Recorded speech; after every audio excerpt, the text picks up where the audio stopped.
আসসালামু আলাইকুম। প্রসিডিউরাল পিএসপির উপর বাংলা ভিডিও টিউটোরিয়ালে আমি হাবিবুর রহমান আপনাদের সবাইকে স্বাগত জানাচ্ছি। আমরা তালহা ট্রেনিং এর পক্ষ থেকে ভিডিও টিউটোরিয়ালগুলো আপনাদের জন্য নিয়ে এসেছি। আজকের এই পর্বে আমরা অ্যাসাইনমেন্ট অপারেটর নিয়ে প্র্যাকটিস করব এবং কিছু ইনফরমেশন আপনাদের সাথে শেয়ার করব।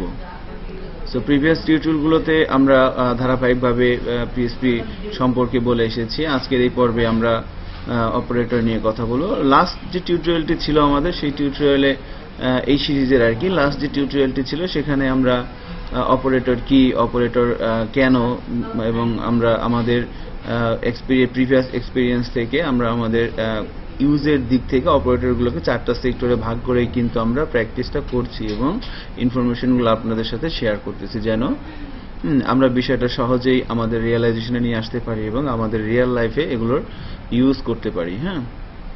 সো তাহলে আসেন দেরি না করে আমরা আমাদের সরাসরি মূল আলোচনায় চলে যাচ্ছি। আমরা আজকে অ্যাসাইনমেন্ট অপারেটরটি নিয়ে প্র্যাকটিস করব। আমরা প্রিভিয়াস টিউটোরিয়ালে বলেছিলাম যে অপারেটর হচ্ছে আমরা 4 ভাগে ভাগ করে নিয়েছিলাম। একটা ছিল অ্যারিথমেটিক অপারেটর, এরপরে ছিল অ্যাসাইনমেন্ট অপারেটর, এরপরে ছিল কন্ডিশনাল অপারেটর এবং লাস্ট অফ অল আমরা বলবো logical operator. So arithmetic operator নিয়ে আমরা কথা বলেছি, এখন আমরা অ্যাসাইনমেন্ট অপারেটর নিয়ে কথা বলবো। সো প্র্যাকটিস করার জন্য প্রথমে আমরা নেটবিনস এডিটরটি ওপেন করে নিচ্ছি।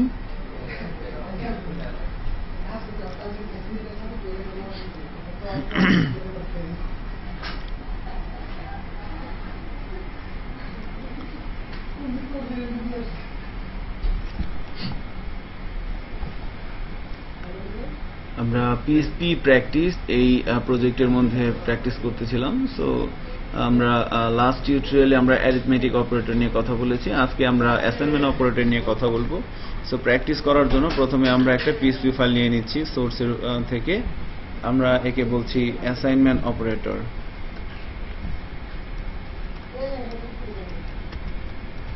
Assignment operator dot PSP.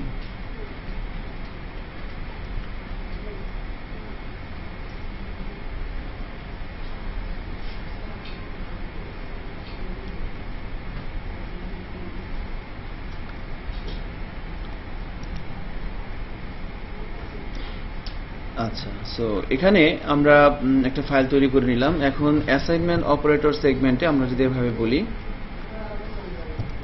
Assignment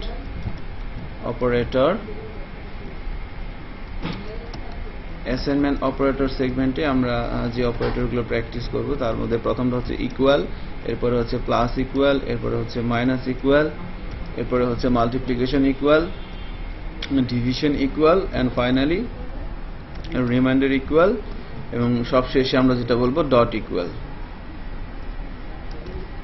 so এই কয়টা অপারেটর নিয়ে আমরা কিন্তু এখন প্র্যাকটিস করব, কেমন?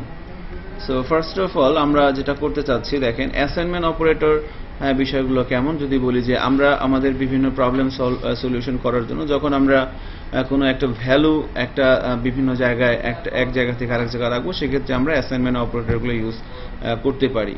সো কিভাবে এগুলোকে ইউজ করতে হয় বা এই সিনটেক্সগুলো কিভাবে আমাদের হেল্প করবে সেই বিষয়গুলো এখন দেখবো আমরা। সো প্রথমত আমরা একটা ভেরিয়েবল নিয়ে নিচ্ছি। আমরা সাপোজ বললাম $x = আমরা বলে দিলাম 10। আমরা আরেকটা ভেরিয়েবল নিলাম $y = 20। সো একটা জিনিস খেয়াল করেন, এখানে যখন আমরা দুটো ভেরিয়েবল নিলাম, আমাদের ভেরিয়েবল টিউটোরিয়ালে আমরা ভেরিয়েবল সম্পর্কে বলেছি। সো ওখানে আমরা বলেছিলাম যে ভেরিয়েবলটা আসলে কেন। ভেরিয়েবলটা অত্যন্ত ইম্পর্টেন্ট একটা ইস্যু, কারণ ভেরিয়েবলের মাধ্যমেই কিন্তু আমরা ভ্যালু অ্যাসাইন করে দেন সেই ভ্যালুটাকে নিয়ে আমরা কাজ করি, তাই না? তো সেক্ষেত্রে আমাদের প্রথম যে অ্যাসাইনমেন্ট অপারেটর সেগমেন্টে প্রথম যে অপারেটরটা ছিল ইকুয়াল। সো এই অপারেটরটার কাজ কি? এর সাহায্যে আমরা কোনো একটা ভ্যালু সেটা আমি কোনো একটা ভেরিয়েবলের মধ্যে অ্যাসাইন করতে পারি। একটা জিনিস আমরা এভাবে জানি যে ভ্যালু কিন্তু দুই টাইপের হতে পারে, একটা হচ্ছে ফিক্সড ভ্যালু আর একটা হচ্ছে ভেরিয়েবল ভ্যালু। ফিক্সড ভ্যালু আর একটা হচ্ছে ভেরিয়েবল ভ্যালু। একটা জিনিস খেয়াল করেন, দেখেন এখানে আমরা একটা ভেরিয়েবল নিলাম কি $x, যার মধ্যে কত দিলাম 10। এই 10টা কি? 10টা কিন্তু একটা ফিক্সড ভ্যালু। 10টা হচ্ছে একটা ফিক্সড ভ্যালু, আবার ভেরিয়েবল ভ্যালু হইতে পারে। সো ইকুয়াল অপারেটরটা, এই অপারেটরটা এর ডান সাইডের ভ্যালুটাকে এর বাম পাশে অ্যাসাইন করে দিবে। এটাই কিন্তু ইকুয়াল অপারেটর, আমরা এগুলো জানি। আমরা যে এবার বলি ইকো $x, তাহলে আউটপুটে কত আসবে? নিঃসন্দেহে 10। চলেন আমরা দেখে আসি আউটপুটটা।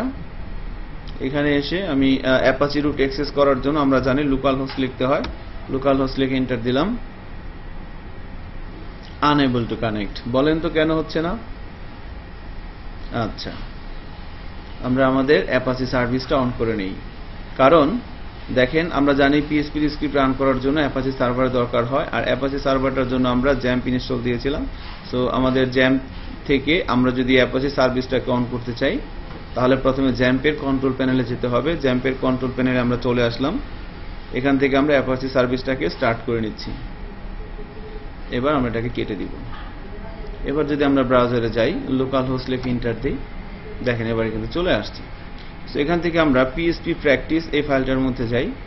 এখান থেকে এই অ্যাসাইনমেন্ট অপারেটর। সো কত চলে আসছে? 10।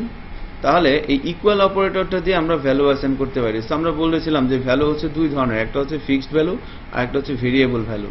সো এই এক্স ভেরিয়েবলের মধ্যে আমরা যে ভ্যালুটা অ্যাসাইন করলাম, এই ভ্যালুটাকে বলা হচ্ছে ফিক্সড ভ্যালু।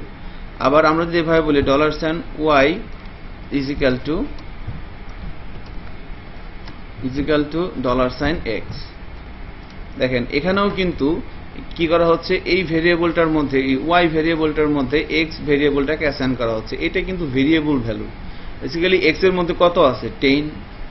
সো x এর মানটা কিন্তু চেঞ্জ হতে পারে। আমি যদি বলি 20, এবার কিন্তু x এর মানটা চেঞ্জ হয়ে গেছে। সো আমরা দুই ধরনের ভ্যালু অ্যাসাইন করতে পারি। এটা হচ্ছে ফিক্সড ভ্যালু, এটা হচ্ছে কি ভেরিয়েবল ভ্যালু। এবার কত আসবে? আমরা যদি বলি আউটপুট কিন্তু 10ই আসবে, বাট আমরা যদি এখানে y দিই, ধরেন আমরা এখানে প্রথমে y দিয়ে দিলাম, তার আউটপুট কত আসবে? এই ভেরিয়েবলের মধ্যে 20 আসবে।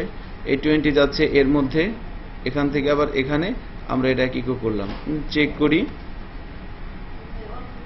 দেখেন 20 চলে আসছে না? হ্যাঁ। এবার যদি আমরা এখানে আবার 10 লিখি, এবার কিন্তু কত চলে আসবে? তাই না? নিঃসন্দেহে 10 চলে আসছে। সো এভাবে আমরা ইকুয়াল অপারেটর দিয়ে কাজ করতে পারি। এবার একটা জিনিস খেয়াল করেন, আমরা সাপোজ y এর মধ্যে আর একটা ফিক্সড ভ্যালু নিয়ে নিচ্ছি, বললাম 20। এবার দেখেন প্লাস ইকুয়ালটা কিভাবে কাজ করে। Plus equal, so plus equal অপারেটরটা আমি যদি বলি ইকো $x প্লাস ইকুয়াল $y, তাহলে আমরা দেখি সে কি আমাদের রিটার্ন করে। এই প্লাস ইকুয়াল এই অপারেটরটা ডান পাশে আছে y এর মধ্যে কত আছে? 20, বাম পাশে আছে x এর মধ্যে আছে 10। সো দেখি আমাদের সে কি রিটার্ন করে। রিলোড দিচ্ছি, আউটপুটে আসতেছে কিন্তু 30। সো কিভাবে 30 দিলে একটু ক্যালকুলেট করি। বেসিক্যালি এই অপারেটরটা কি করতেছে, এই অপারেটরটা এটাকে আর এটাকে যোগ করে, এই ভেরিয়েবলটার মধ্যে যে মানটা আছে, এই ভেরিয়েবলটার মধ্যে যে মানটা আছে, দুইটা মানকে যোগ করে আবার এর মধ্যে সে রাখতেছে। বিষয়টা অনেকটা এরকম। আমি যদি এভাবে কমেন্টস করে বলি $x is equal to $x plus $y, অর্থাৎ এতটুকুন যা এতটুকুনও তাই, মানে x এবং y দুটো মানকে যোগ করে আবার x এর মধ্যে রাখা হচ্ছে। এটা হচ্ছে কি একটু বড় ফর্ম, আর এটা হচ্ছে সংক্ষিপ্ত ফর্ম। তো সেম ভাবে জিনিস খেয়াল করেন, আমরা যদি এখানে একটা বিআর দিয়ে দিই লাইন ব্রেকের জন্য, আমরা জানি HTML এর ট্যাগ লেখার জন্য স্ট্রিং সাইন ইউজ করতে হয়। সো স্ট্রিং সাইনের মধ্যে আমরা একটা HTML এর ট্যাগ দিয়ে দিলাম। এবার আমরা যদি এখানে এসে আবার প্লাস ইকুয়ালের পরে যদি মাইনাস বলি, সো প্লাস যেহেতু দুটার ভ্যালু যোগ করে আবার এটার মধ্যে রাখতেছে, মাইনাস কি করবে? নিঃসন্দেহে বিয়োগ করে বিয়োগফলটাকে এর মধ্যে রাখবে না। বাট এখানে একটা জিনিস খেয়াল করেন, যখন আমি এই স্টেটমেন্টটা যখন এক্সিকিউট হবে, প্রথমে x এর মধ্যে ছিল কত? 10, y এর মধ্যে ছিল 20। এখানে কাজ করার পর এখন x এর মধ্যে কত আছে? 30 কিন্তু আছে। তাহলে এখানে কত আছে? 30 মাইনাস এটার মধ্যে কত আছে? 20। তাহলে 30 মাইনাস 20 কত? এটার মধ্যে আছে 30 এবং 20 সমান সমান আসবে 10 আসার কথা। কিন্তু চেক করি, দেখেন 10 চলে আসছে কিন্তু। বাট যদি আমরা এই দুটো স্টেটমেন্টকে যদি আমরা কমেন্টস করে দেই, এই দুটো লাইনকে কমেন্টস করে দিলাম, এবার কত আসবে? এবার কিন্তু x এর মধ্যে কত আছে? 10, y এর মধ্যে আছে 20। তাহলে 10 মাইনাস 20 সমান সমান কত হয়? -10। এবার কিন্তু কত আসবে? এবার কিন্তু -10 আসবে। খেয়াল করছেন? -10 কিন্তু আসছে। সো ভেরিয়েবলের মান পরিবর্তনশীল আমরা জানি, এই কারণে কিন্তু এর মধ্যে প্রথমে 10 ছিল, বাট পরবর্তীতে আমরা একটা অ্যাকশন এক্সিকিউট করার পর এর মানটাকে কিন্তু আমরা চেঞ্জ করে ইয়ে করে দিলাম। ওকে, সো নাইস। এবার সেম ভাবে আমরা যদি এটাকে কমেন্টস করে দিয়ে আবার এভাবে বলি যে মাল্টিপ্লিকেশন ইকুয়াল, তাহলে কি করবে? সো বুঝতেই পারতেছি আমরা যে দুটাকে গুণ করে গুণফলটা এক্স এর মধ্যে রেখে দিবে। তাহলে এই মাল্টিপ্লিকেশন ইকুয়াল কি করবে? এটাকে আর এটাকে গুণ করে গুণফলটা এটার মধ্যে রেখে দিবে। তাহলে কত আসার কথা? 200 চলে আসছে। এবং এবার যদি আমরা ইকো করি সিম্পলি $সাইন x কে, তাহলে কত আসা উচিত? 10 আসবে না 200 আসবে? দেখেন, আমাদের প্রথমে যদিও আমরা এর মধ্যে অ্যাসাইন করছিলাম, বাট আমরা জানি ভেরিয়েবলের মান পরিবর্তনশীল, সো লাস্ট মানটাই কিন্তু সে তার মধ্যে রাখবে। আর লাস্ট মানটা কত? 200। সো আউটপুট কিন্তু 200ই আসবে। খেয়াল করছেন? 200ই কিন্তু আসছে। বাট আমরা যদি এই দুটো লাইনকে এই এলেনটাকে কমেন্টস করে দেই, তাহলে কত আসবে? এবার কিন্তু অ্যাজ ইউজুয়াল এর মধ্যে 10 ছিল, 10ই চলে আসবে। খেয়াল করেন, 10ই কিন্তু চলে আসছে। ওকে, সেভাবে আমরা কাজগুলো করতে পারি। আচ্ছা, এখন মাল্টিপ্লিকেশনের পরে আমাদের আছে ডিভিশন ইকুয়াল। সো ডিভিশন ইকুয়ালের জন্য আমরা এখানে যাচ্ছি। খেয়াল করেন, আমরা এখানে ডিভিশন ইকুয়াল দিয়ে দিচ্ছি, দেখি কি হয়।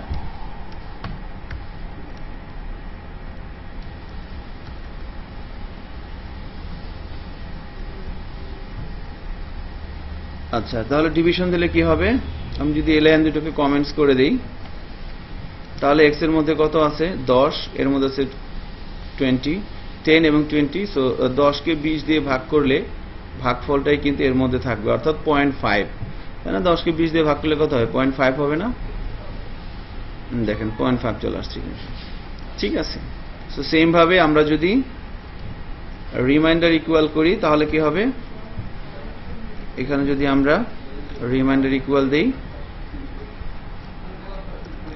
তাহলে কি হবে? তাহলে এই x কে y দিয়ে ভাগ করার পর যে ভাগফলটা হবে সেটা কিন্তু x এর মধ্যে থাকবে। এখন x এর মধ্যে আছে 10, y এর মধ্যে আছে 20। সো 10 কে 20 দিয়ে ভাগ করলে ভাগফল কত হবে? অ্যাকচুয়ালি ভাগই হবে না, কারণ কি? 10 ছোট, 20 বড়। সো ছোট সংখ্যাকে তো বড় সংখ্যা দিয়ে ভাগ যায় না, বাট ভাগ করতে হলে ভগ্নাংশ লাগে। বাট এখানে তো আমাদের সেই স্কোপ নেই, এজন্য ভাগ শেষটাই কিন্তু এখানে রয়ে যাবে। অর্থাৎ 10ই আসার কথা, তাই না? দেখেন 10 চলে আসছে, অর্থাৎ এর মধ্যে আছে হচ্ছে 10, এর মধ্যে আছে 20। সো বিষয়টা আমরা এইভাবে বলি, দেখেন 10 কে আমরা